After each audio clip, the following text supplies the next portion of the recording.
Good morning, everybody, and welcome to Coffee Talk. It's just me this morning. Chris and Kevin are. Kevin's on his way taking Titus to school at Briarcrest.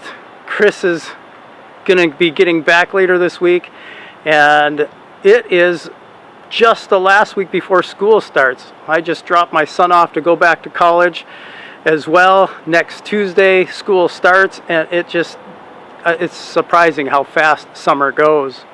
As we think back over this summer, we've been talking a lot about wisdom, as we find in the Proverbs. And we've talked about how Proverbs is one of the wisdom literature books in the Bible, specifically three main ones, Proverbs, Ecclesiastes, and Job. And Proverbs is like this teacher who's wise about everything. And we've seen over and over again that wisdom cries out and wants anybody that is interested to find her and to find wisdom.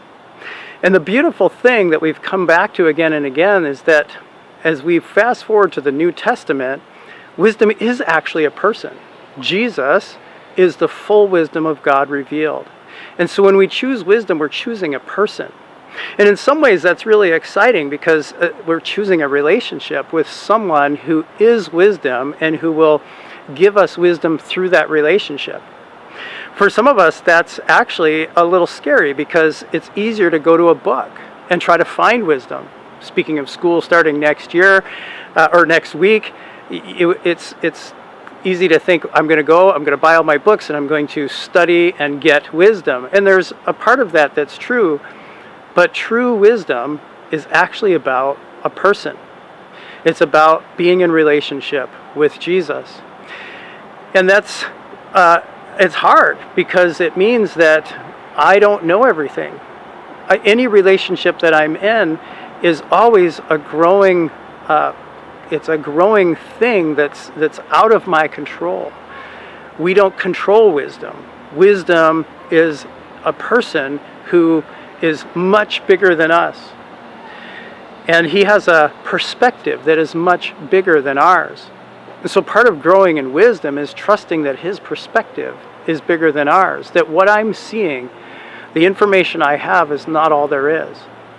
And that's something that takes a lot to get used to. Growing in wisdom is growing in this relationship, growing in trust, realizing that everything in me wants to do this other thing that opposes the wisdom that God tells me, but God knows best. And I think that's been the challenge for me as I've thought about wisdom, as I've interacted with the Proverbs, and as I've thought about what does it mean for me to walk in wisdom. It's a humbling thing. And we talked about Proverbs 9 this last week about two women calling out, Lady Folly and Lady Wisdom. And Lady Folly appeals to our pride. And I have to admit, it's easy for me to think that Lady Folly is actually the wisest choice, often because she's appealing to my pride, appealing to what I know and saying, you're right, you go that way. Do what you want, you do you. Lady Wisdom says, actually, you need to humble yourself. You need to recognize you don't know it all. And trust me that I have this great meal, that I have this great plan for you that is so much greater than what you think you know. So that's kind of been the challenge, and I would encourage you to keep pondering what it means to know this person, to know Jesus, to know wisdom. That's part of being in relationship, is just pondering it and thinking about the relationship and talking to the person that you are growing in love with. I hope we're all growing in love with Jesus. As we look ahead to the fall, we will be talking about life groups starting up again, and this is another way that we can grow in wisdom, because in his wisdom, Jesus created the church. He made us to be in relationship with each other, and in that relationship with each other, we go into relationship with him, and in relationship with him, we go with each other. So walking in wisdom is not just a personal me and God endeavor. It's a we and God. It's growing in this family that he's made for us.